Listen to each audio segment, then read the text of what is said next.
Film ഗാരേജിന്റെ ഇന്നത്തെ Empuraan box office റിപ്പോർട്ടുകളിലേക്ക് ഇവർക്കും സ്വാഗതം. ഇന്നത്തോടെ കൃത്യം 2 ആഴ്ച മലയാളത്തിലെ ഏറ്റവും വലിയ സിനിമ എമ്പുരാൻ പിന്നിട്ട് കഴിഞ്ഞിരിക്കുകയാണ്. 250 കോടിയിലേറെ വേൾഡ് വൈഡ് ഗ്രോസ് കളക്ഷൻ അതിവേഗം പിന്നിട്ട മലയാളത്തിലെ ആദ്യത്തെ സിനിമ കൂടിയ എമ്പുരാൻ എന്ന സിനിമയുടെ 14ാം ദിവസത്തെ Kerala tracking Kerala world wide estimate റിപ്പോർട്ടുകളാണ് ഈ വീഡിയോയിലൂടെ പ്രേക്ഷകരിലേക്ക് എത്തിക്കുന്നത്. ലാലേട്ടനെ നായകനാക്കി പൃഥ്വിരാജ് സംവിധാനം ചെയ്ത മലയാളത്തിലെ ബിഗ് ബഡ്ജറ്റ് സിനിമയുടെ ഇന്നത്തെ കേരള ട്രാക്കിംഗ് ഗ്രോസ് അല്പസമയം മുന്നേ പുറത്തുവന്ന റിപ്പോർട്ടുകൾ പ്രകാരം 48 ലക്ഷം പിന്നിട്ടിരിക്കുകയാണ്. അപ്പോൾ ഇന്നലെ 1 കോടിയിൽ പരം കേരള ഗ്രോസ് ഉണ്ടായിരുന്ന സിനിമയ്ക്ക് ഇന്ന് ആദ്യമായിട്ട് കഴിഞ്ഞ 14 ദിവസങ്ങളിൽ ഏറ്റവും കുറവ് കേരള ഗ്രോസ്, പ്രത്യേകിച്ച് 1 കോടിയിൽ താഴെ കളക്ഷൻ വരുന്ന ദിവസമായിട്ട് മാറുമെന്നാണ് പ്രതീക്ഷിക്കുന്നത്. ഇന്ന് 90 ലക്ഷത്തിന് മുകളിൽ കേരള ഗ്രോസ് എമ്പുരാന് കേരളത്തിൽ പ്രതീക്ഷിക്കുന്നുള്ളൂ. അങ്ങനെയെങ്കിൽ ഇന്നത്തോടെ സിനിമയുടെ ആകെ കേരള ഗ്രോസ് 82 കോടി കടക്കുകയാണ്. 82 കോടി 30 ലക്ഷം 82 കോടി 40 ലക്ഷം റേഞ്ചിലായിരിക്കും ഇന്നത്തോടെ സിനിമയുടെ ആകെ കേരള ഗ്രോസ് എത്തുക എന്നാണ് പ്രതീക്ഷിക്കുന്നത്.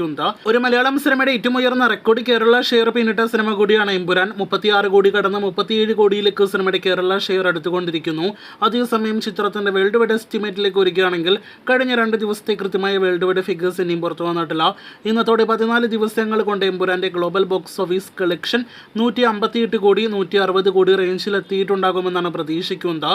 സിനിമയുടെ അടുത്ത കൃത്യമായ വേൾഡ് വൈഡ് കളക്ഷൻ അടുത്ത ദിവസങ്ങളിൽ പുറത്തുവരും.